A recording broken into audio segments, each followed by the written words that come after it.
Okay, so the single leg RDL, or the single leg hip hinge, it's a really fantastic exercise to allow us to build some strength through the hamstrings, through the glutes, through the lower back.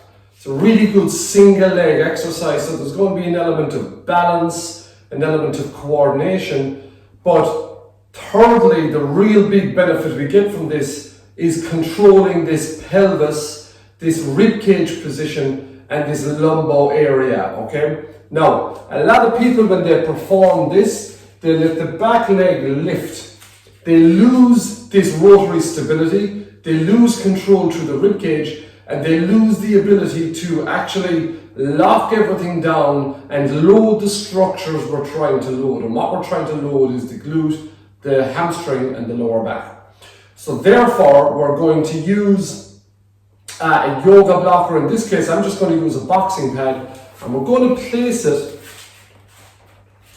just here between the legs, okay? What that's going to do is we're going to clamp it.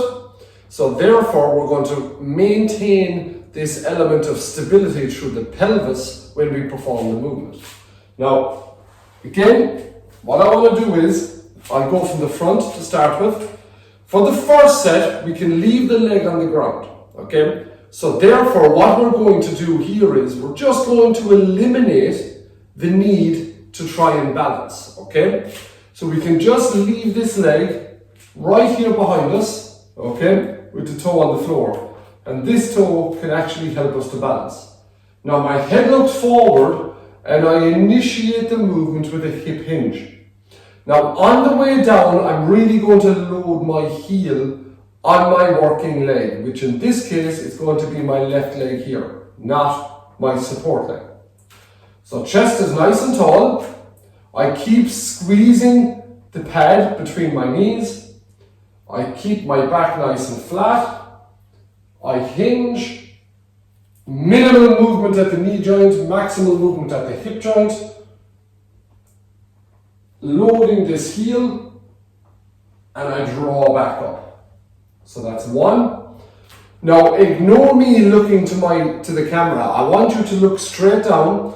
So if I was to put a down rod on your back, we will have a point of contact on your tailbone, your mid-back, and the back of your head. We should have that straight line. So I'll perform one repetition from the side, looking straight ahead without looking to the camera.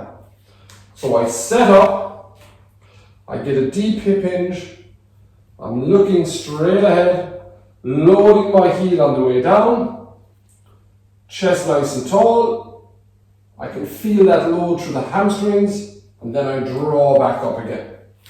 Now, to make the movement a little bit more difficult, I can actually remove this leg. Again, I keep squeezing this boxing pad, that's really, really important. So I remove this leg, chest is nice and tall, I'm reaching down, squeezing the boxing pad,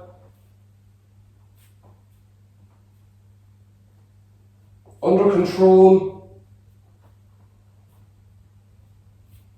and I'm drawing back up again. Now,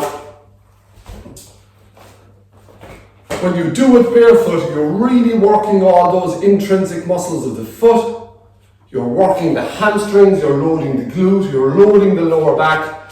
Keep squeezing the knees together like you're trying to crush an orange between your two knees. It's going to engage the adductors and it's going to keep a really good level of stability through this lumbar pelvic ribcage area.